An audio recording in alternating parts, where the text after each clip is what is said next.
Hey gang, welcome to the latest episode of the Agency Accelerator. Now, I had a really great discussion with Roland Gurney from Treacle Copywriters, and we talked about not only copywriting and some of the importance of how to get your copy right, whether that be on your website or in your blogs or other copy, but we also talked about the importance of niching. Now, you know I am a big fan of niching, and I would encourage all of you to find your niche, but Roland talks about how when you find your niche, it becomes much easier to write really engaging copy because you really intimately understand the needs and challenges of your audience. So today's episode is a bit of a two for the price of one. We talk about copywriting, we talk about some of our bugbears with website copy and some tips around how you can improve your website copy, as well as blogging and other content, but we also talk about the power of niching as well. So come on in and join me for the latest episode of the Agency Accelerator podcast.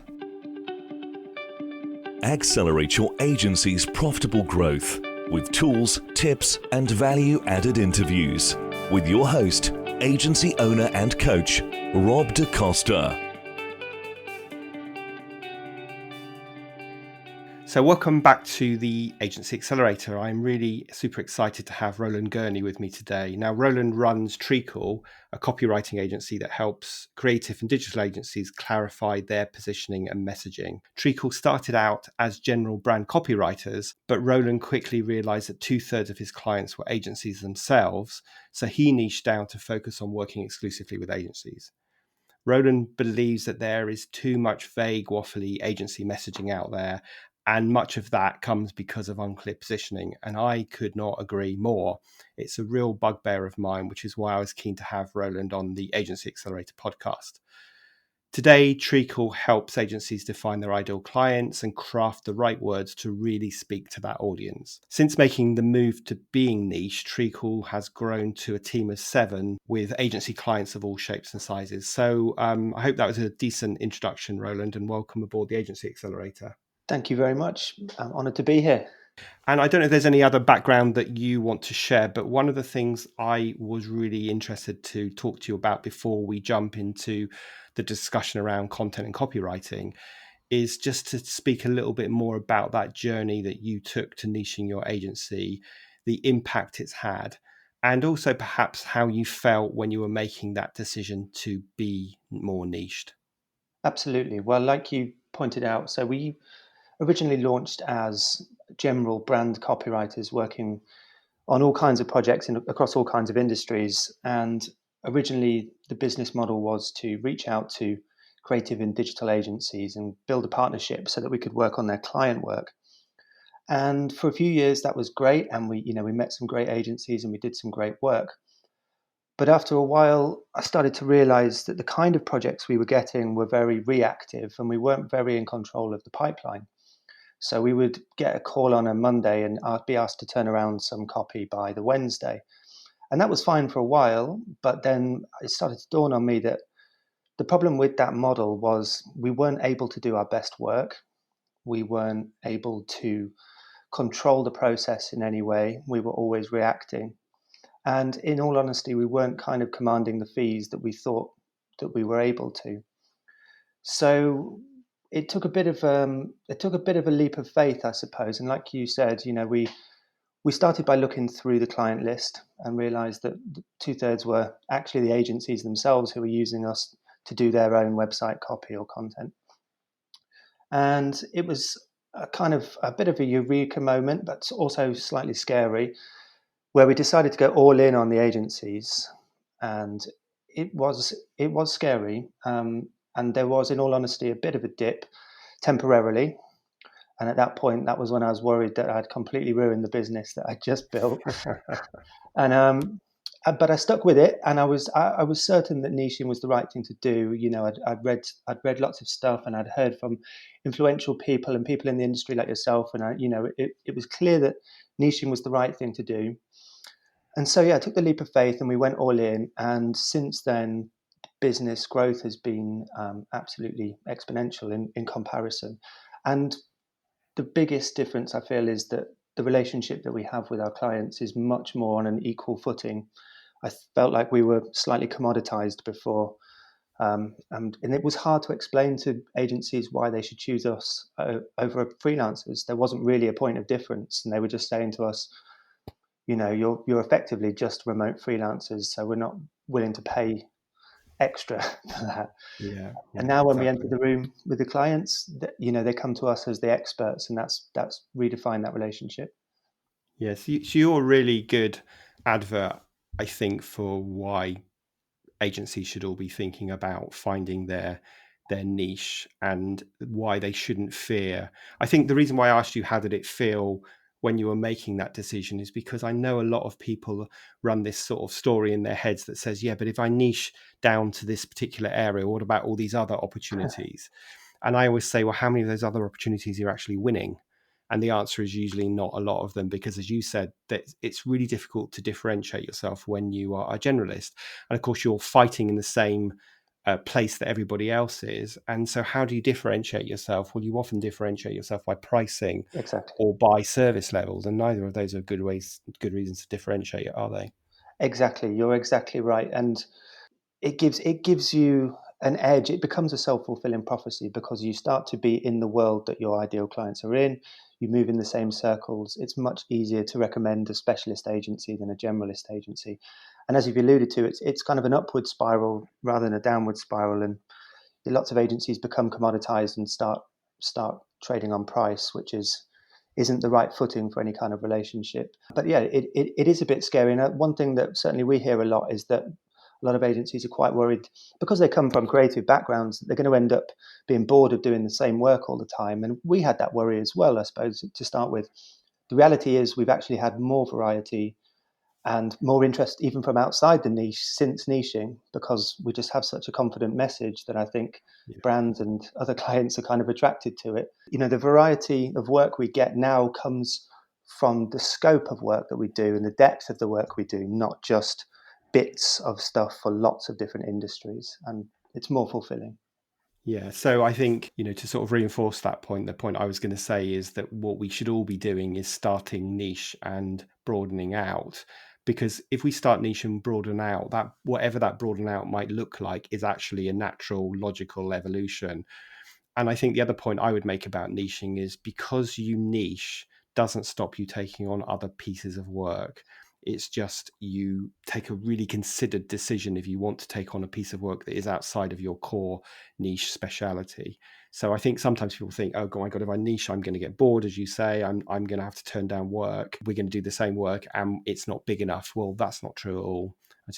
I think it kind of leads us on to the whole writing piece, because of course when you have a clear niche you can also much more clearly identify who your target customer is, what their pains are, and what they're looking for, and so on.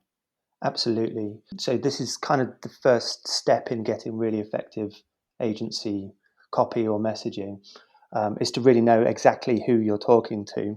And for a long time, I think agencies relied on kind of made up sort of vague personas and avatars. But I think the beauty of having a niche is not only will you know more about that person, you'll actually know that person because they'll be in your network or they'll be on your client list already. And so you can always sense check things with them specifically, and you'll get a real good sense of whether it's landing or not rather than guessing it's based on. Yeah, I mean, just to blow my own trumpet to reinforce that a bit, I wrote a blog this week, or I published a blog this week, which was all about getting your second tier of leaders in an agency to step up, and how often there's this big gulf between the owners or the leaders of the agency and that next tier of managers.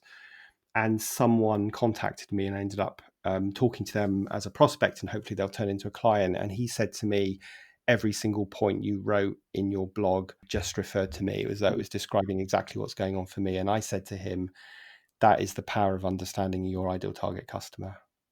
Exactly. Yes, exactly. And I read that and it was fantastic and would totally agree. And I mean, just to mirror the trumpet blowing, so we get people every so Go often for it. who will um, who will contact us and say, "Oh, we really, really like the copy on your website. That's what we want." And then I have to explain to these people from agencies that the reason it isn't actually the copywriting on our website that works. It's the fact that it's speaking about your specific problems and your specific issues that makes it feel like it's written really well. but actually it isn't. There's no real huge copy trickery or techniques in there. It's just it resonates, and that's the power of clear positioning. And once they understand that, then they see it all with brand new eyes. Yeah, so everybody will share a link to Treacle's website at the end of in the show notes, but it is worth having a look around because I had a good read of it before we got on the call, and I agree with you. So let's talk more about content and writing and copywriting. How this is a stupid question, but it's one that's worth asking because it's a bit of a loaded question in a way. But how important do you feel good content is for an agency's overall marketing and especially their website? I'm totally biased, but I would say I'd say it's pivotal, really. And the reason for that, and we speak to a lot of agencies, is with clearer positioning. Positioning is understanding how you want to be seen, and the messaging is the way of reinforcing that. But the benefit of both of those is that you're saving time on going to endless pitches, pitching for the wrong kind of work. It's all about filtering and finding the right people so that once they've contacted you, they're already 50, 60% of the way towards wanting to work with you. You're not starting from point zero. They've already understood everything about who you are, what you do, what the benefits of working with you are. It's really, hopefully, just a kind of chemistry meeting to make sure that you're able to back it all up and that they Sure. trust you. And so, I mean, it's a way to win work. It's more easily. So why do you? I mean, I completely agree with you. I mean, when we have a pool of ideal prospects, they're so much easier to talk to because we're talking the same language than when we have a prospect that doesn't fit in our wheelhouse and we're trying to sort of dovetail what we do, but they don't really get it, and then our chances of winning that business are much lower. So yeah, I completely concur. But why do you think that so many agencies don't have good copy and don't have good websites? I mean, that's a bit of a sort of a carte blanche sort of statement, but I feel like it's true. I think it is true. I mean, as agency people ourselves, I think the reality partly is that we're all busy trying to make our clients look good, and that our own copy and messaging and new business can sometimes slip to the back burner when it shouldn't do. We should always be our own best, the first and most important client. But the reality of the day to day is partly that. Secondly, I think that there's often a lot of creatives and people with big ideas in agencies, and sometimes it needs some kind of unifying force to bring it all together, because people can end up pulling in slightly different directions with slightly different ideas, and the result of that is something that doesn't really appeal to anybody by trying to appeal to everybody. So sometimes having somebody external who doesn't know the business and doesn't know the agency and doesn't do the day-to-day delivery can see the wood for the trees a little bit more. And then thirdly, I suppose, just with all kinds of websites and copy, is there's a kind of trend and sort of fashion element, I suppose, which is when one agency has a style that's worked and they've won some pitches off the back of it, it tends to be sort of assumed and copied and becomes the industry standard for a little while, and people sort of follow suit. And so it then takes somebody to come and break the mold again to set the industry in a new direction. Yeah, I think you're right, and you probably get a lot of what I get, which is, I mean, I'm not a copywriter or I'm not doing any of that for my clients, but I am often advising them around their positioning and around how they show up in the world to their marketplace. Mhm. And it always seems to me like they get all of this stuff because they do it for their clients, but they don't do it for themselves. Yes, totally. And and it's the couple as children analogy, and I understand that. And even to a certain extent, we have that. It's always harder to see what's really going on, and it's a lot easier to do it for somebody else. But I think in terms of scaling an agency and growing it, and building a legacy, it really is a vital part of the piece in terms of being able to control who you reach, how you reach them, rather than waiting for the phone to ring. You can be proactive rather than reactive, and I feel like that's what the best agencies are doing at the minute, is taking control and navigating the landscape themselves. So when you look at an agency's website or typical agency's website, what would be your sort of top bugbears about them that frustrate you? Sure, yeah, I see a lot of agency websites. I mean, just answering some of the basic questions. So, what kind of agency is this? What does it do? Um, where is it sometimes? And even, and then beyond that, the big one really is, why would I choose this agency? Sometimes those fundamentals get hidden lower down, or they get hidden, or they're just assumed by the agency. And so they're not put front and center. They assume that everybody knows who they are and doesn't come to them cold. So yeah, my biggest bugbear is not answering the simple who you are, for who, what you do kind of questions nice and early, so that you can then take me into the detail after. Yeah, I always feel like the thing that frustrates me is that too many people make their websites about them and not about the client. And I kind of say, well, no one cares about you until you've demonstrated to your potential client that you understand them. And then when you've demonstrated that you understand them and the situation that they're in and what they're looking for and how you can solve their pain points, only then do they want to know more about who you are. Exactly. You're such a kindred spirit. This is fantastic. We work with a lot of agencies, and the big flip, and I suppose the kind of big takeaway that we give them is that exactly that we ask them, or we analyze the website and see how many of their sentences start with we or are, and it tends to be anywhere up to about 90% sometimes of their. Wow. And so the fundamental flip is literally, could you reframe all of this to open more sentences with you and your, and to use that you and your far more throughout the copy, and you can still get the same sentiment across, but it feels so much more persuasive and inviting and compelling when a potential client's reading a site and you're painting the picture of how their life's going to be better as a result. Otherwise, it comes off just as a monologue, as a sales pitch. It's hard to read, and it's off-putting, and it feels self-centered, and that isn't how most of these agencies are. In reality, they're very, very client-centric. It's an easy way to write a website, and not the best way. Yes, I completely agree. And from a personal experience of not in terms of website copy, but I've struggled over the years to find really good copywriters that can, write some of my content, my blogs or my ebooks or whatever, as well as the website. And I think I surmised that the reason was because they struggle to capture my tone of voice. So when you go and work for a client and you're working on some content for them, how important is tone of voice in your view, and how do you go about understanding what that should be? Oh, tone of voice is huge, because it's especially for a people business and agencies, and most business is a people business. The tone gives a real sense of what it's going to be like when they meet you in the room, and that's really important. And so we work with some huge agencies that have a slightly more corporate tone, and some very small agencies that really play on being very approachable and down to earth and fun. And finding that tone of voice is a process that involves some slightly deeper discovery than a lot of copywriters are willing to do. So we see a lot of tone of voice guidelines that kind of roll out that you should be human and warm and conversational and friendly. But really, nowadays, that's kind of just how to write for the 21st century.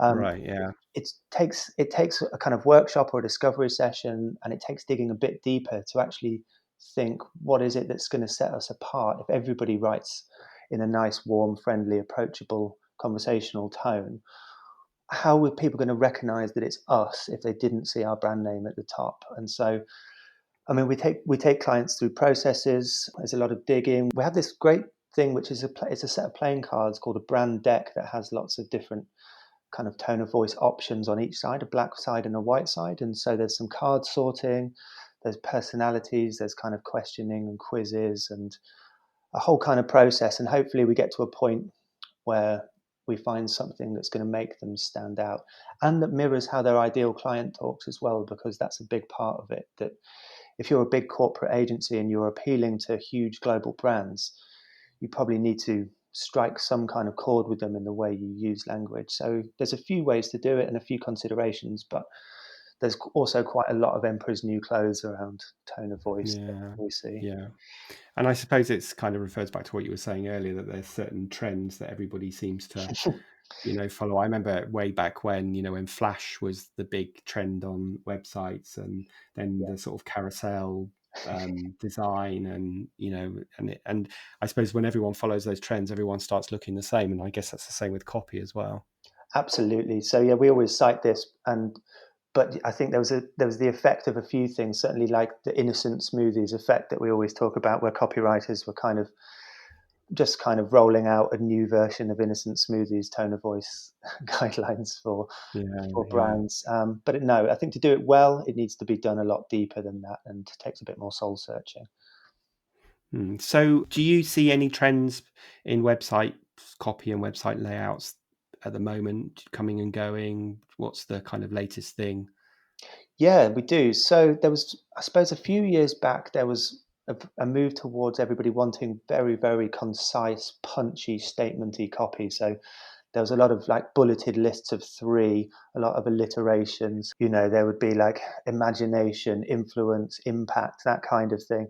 There's been a Yeah. kind of move away from that more recently, which is good in some ways, where agencies seem to be a bit more open to a slightly more relaxed flowing style, slightly longer sentences, a bit more in line with how they would actually say it, not so marketing focused and a bit more human. So the tone seems to be relaxing generally, which is nicer to write in some ways, because there's a limit to how many of those lists of three you can do before they start, being recycled. Yeah, and also I can't help but feel that people aren't stupid. People see through a lot of that sort of trendy stuff, and they kind of want to understand what the hell it means. And I don't know how long you got, a few seconds to grab someone's attention.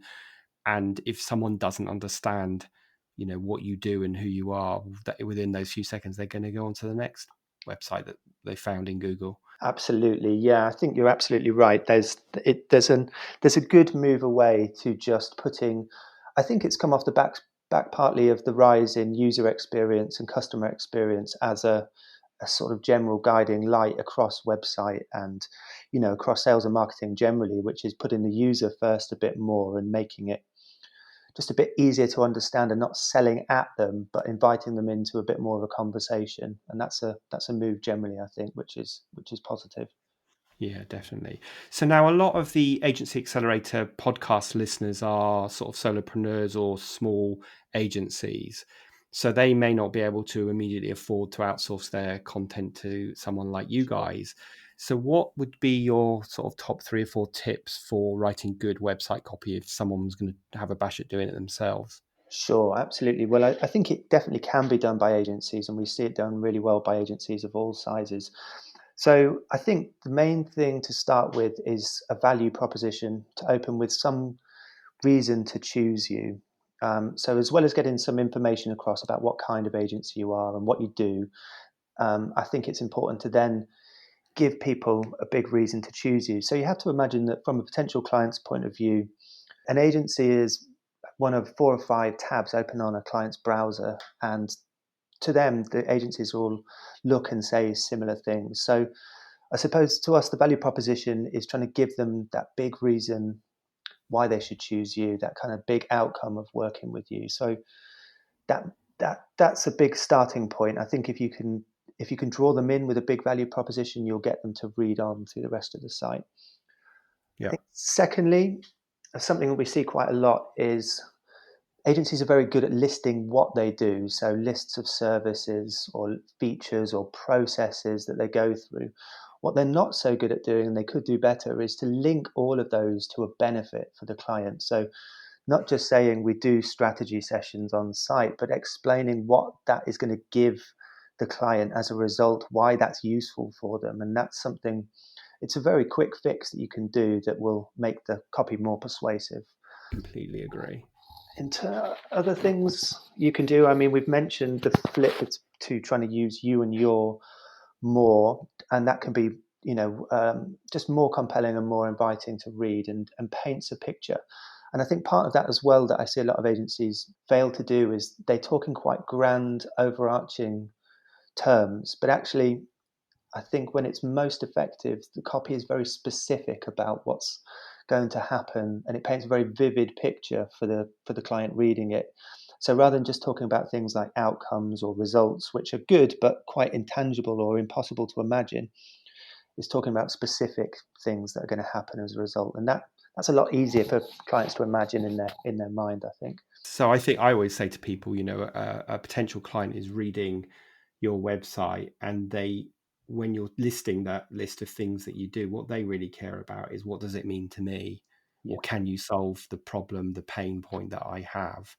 And it's funny, isn't it? Because really this kind of goes back to the features, advantages, benefits sort of, I don't know when even that kind of terminology came around, but it was a long time ago. It's the sort of the oldies of the goodies, really, because it still applies, doesn't it? Too many people focus on the features of what they do, i.e. the list of services, and they don't focus on the benefit to the customer. And therefore they wonder why their messaging isn't resonating with their audience. exactly. Because ultimately, it's human nature to care about ourselves, and that's exactly it. We're always either consciously or subconsciously thinking, well, so what? What do I get out of it? And so I think having that process, and this is something we go through in our process, is to really put yourself in the client's mind and ask so what to most of the sentences that you're writing. And if you get Mm. to a point where you can't answer so what, you probably found a fundamental benefit for the client. Yeah, That's that's true. I was with a client yesterday, and we were looking at a proposal that they were submitting for a piece of work. And for me, they were committing the cardinal sin, which kind of relates to what we're just saying, which is their start of their proposal was all about them. yes, And this is what we do, and this is who we've done it for. And only sort of several pages in did they start outlining exactly what the brief from the client was, demonstrating they understood the client and their landscape, and then proposing their solution. So I basically said, look, you need to take the first 6 pages and put them at the back of your document. You could have a little 1-paragraph introduction about who you are, but then you need to demonstrate to the client that you understand the brief and the pain that they're in and the market, the landscape, because that will make them want to read on. Whereas if we see 6 pages of who you are at the beginning before we get into the client, they may not ever get to that point in the document. absolutely. Yeah, you've probably lost them at the beginning, and it's the same. It's the same with nearly from websites to any kind of written assets. Really, the quicker you can hook them in and make it about them, the more they're going to read on. So I think that's a smart move to flip that and make it all about them at the front and make it all about the agency at the back. It's perfect. Yeah. So can I just move on to talk about business blogs and your view on where they fit and how valuable they are, and also, actually creating the content? So yeah, I think blogs and articles are underused by agencies, and then we often see them gathering digital dust and not really having much of a focus. But we treat them as part of a new business kind of strategy, I suppose, really, so that when they're done well, they can be leveraged to open up new relationships and provide real value and provide talking points and kind of cement your expertise in a certain world. And this goes back to the positioning piece, which is so fundamental.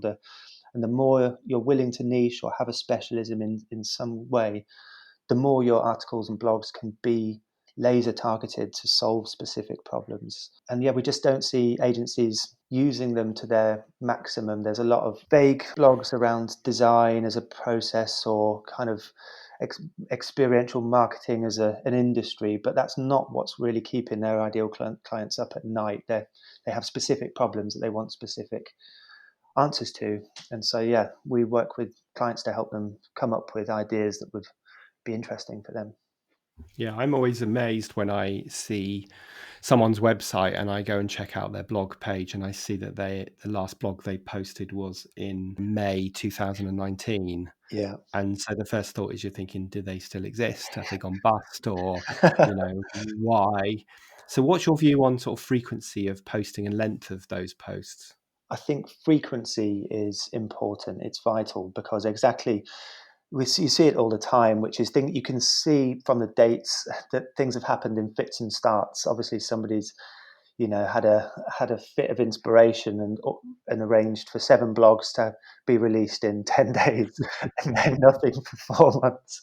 And we see it all the time. And I think it doesn't need to be quantity. That isn't the point. And I think that's what puts a lot of agencies off, is thinking that they need to be writing 1,000, 2,000 word thought leadership articles day in, day out. And I don't think that's the case. What we do quite a lot is we will write a slightly longer blog post and we'll repurpose it into socials and into other forms, or break it down and release it as a set of smaller pieces that then build up into a longer piece. So it's not always about how much, but I think frequency and quality are the things that get you an audience.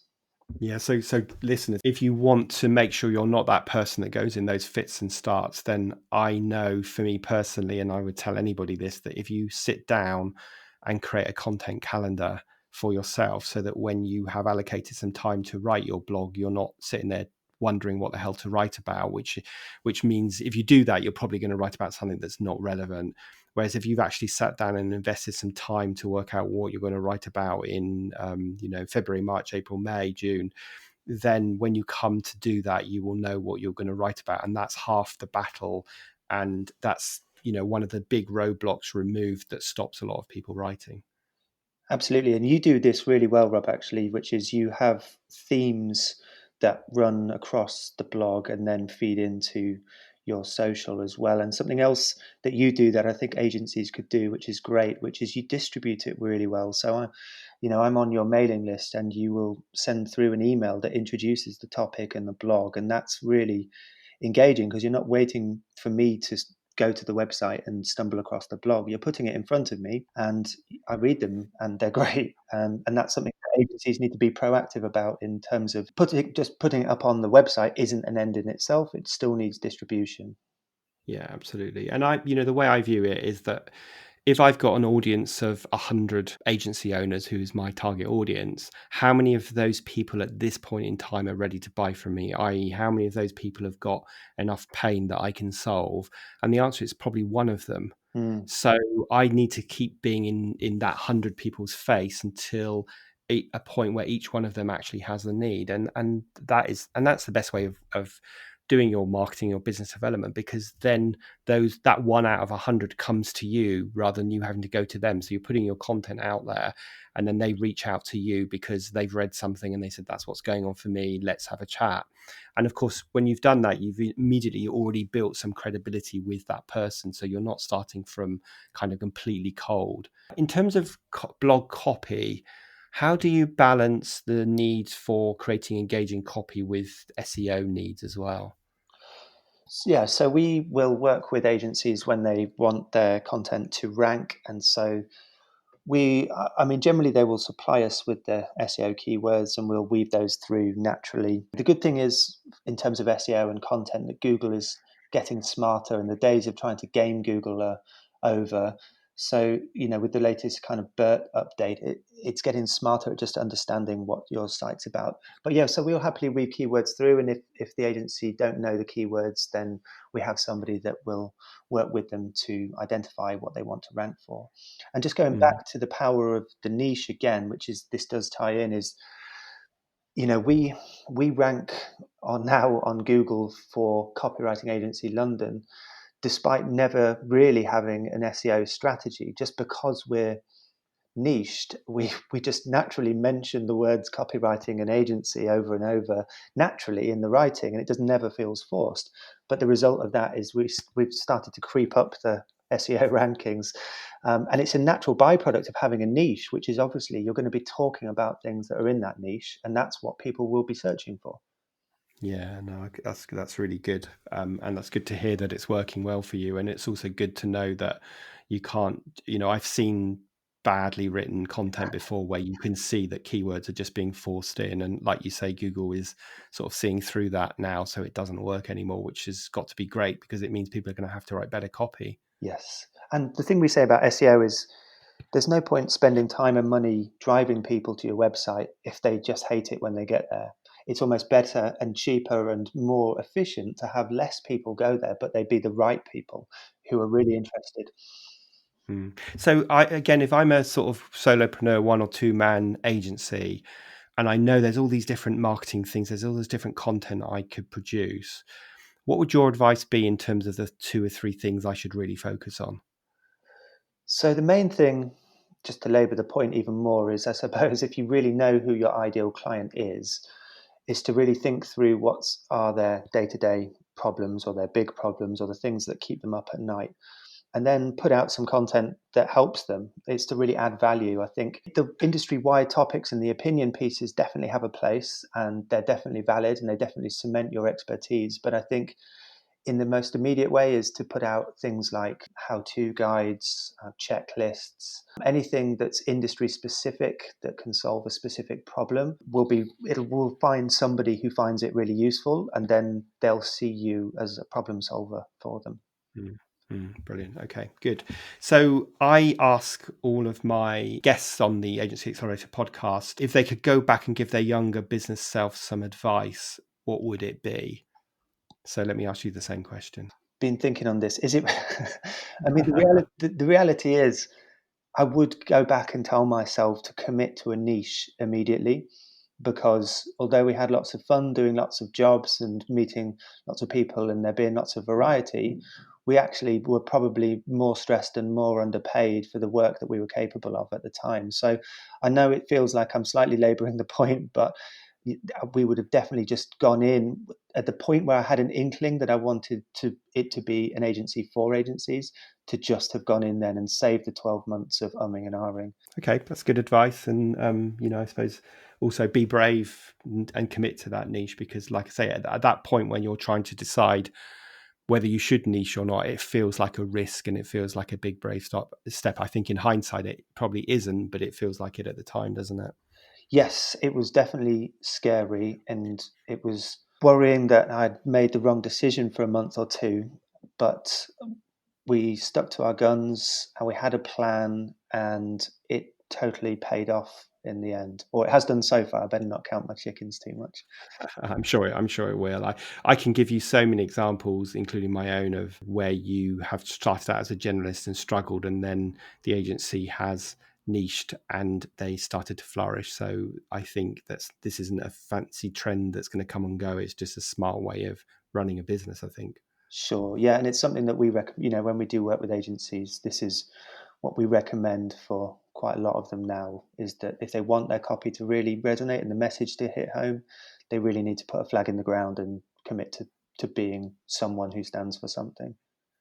So this podcast, guys, is sort of two for the price of one, really, because we sort of started out with a focus on copywriting and the importance of copywriting, but we've also reinforced the need to be a niche player, especially for smaller agencies. So Roland, if people want to contact you, what is their best way of reaching you?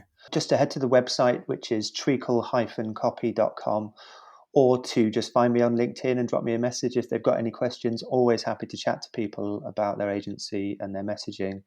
So feel free. Absolutely. Brilliant stuff. And I notice on your website that you offer a free video audit of people's websites. So that is a really great benefit to people. So we'll put your website and your LinkedIn profile into the show notes so that people can find them easily.